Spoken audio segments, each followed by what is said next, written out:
Hello दोस्तों, स्वागत है आपका हमारे YouTube channel shorthand R K classes में। दोस्तों, यह डिक्टेशन 90 शब्द पर मिनट की स्पीड से है, जो दैनिक जागरण संपादकीय से है।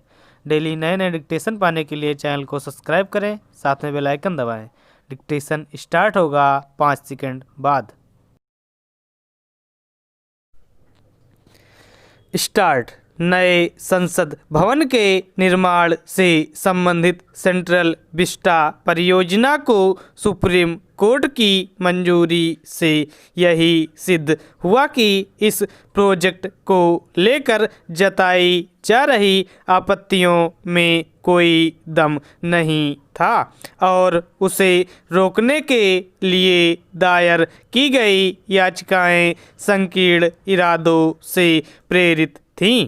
कायदे से ऐसी याचिकाओं पर गौर ही नहीं किया जाना चाहिए, अन्यथा सरकार के हर फैसले के खिलाफ अदालत का दरवाज़ा खटखटाने की प्रवृत्ति को और बल ही मिलेगा।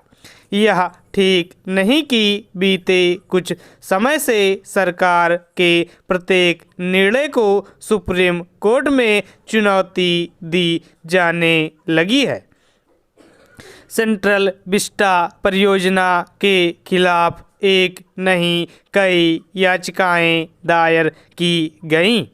किसी में पर्यावरण से संबंधित सवाल उठाए गए, किसी में भूमि उपयोग संबंधी और किसी में यह कहा गया कि नए संसद भवन की कोई आवश्यकता ही नहीं। इन याचिकाओं के अलावा कई विपक्षी दलों ने अनावश्यक आपत्तियां उठाई। इनमें वह कांग्रेस भी शामिल रही, जिसने सत्ता में रहते समय खुद ही नए संसद भवन के निर्माण की जरूरत जताई थी। कुछ लोग ऐसे भी थे जो संसद भवन के आसपास बनी उन इमारतों को विरासत का दर्जा देने में जुट गए थे, जिन्हें किसी भी लिहाज से यह दर्जा नहीं दिया जा सकता।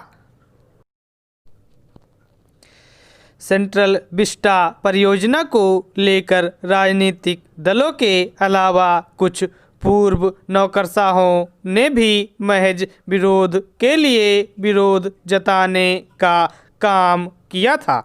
हैरत नहीं कि अब वे यह कहकर अपने को सही ठहराने की कोशिश करें कि सुप्रीम कोर्ट की 3 सदस्यीय पीठ के एक सदस्य ने बहुमत से दिए गए फैसले के विपरीत राय व्यक्त की।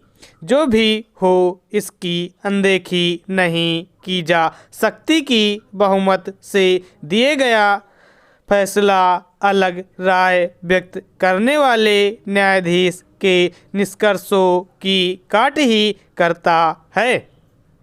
आशा है कि सुप्रीम कोर्ट के फैसले के बाद सेंट्रल विस्टा परियोजना का काम तेजी से आगे बढ़ेगा और वह तय समय में पूरा होगा।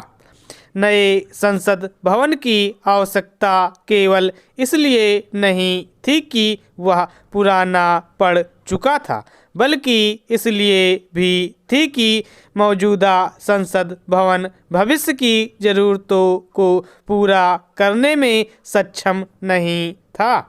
एक उल्लेखनीय बात यह भी है कि नए संसद भवन के निर्माण से उस पैसे की बचत भी होगी जो फिलहाल अलग अलग इमारतों में चल रहे विभिन्न मंत्रालयों के रखरखाव में खर्च होते हैं।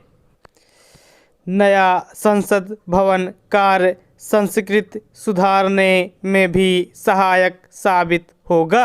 अच्छा हो कि सुप्रीम कोर्ट के इस फैसले के बाद इस बुनियादी बात को समझा जाए कि समय के साथ परिवर्तन आवश्यक होता है और इस आवश्यकता की पूर्ति के लिए कुछ नया निर्मित करना पड़ता है। स्टॉप।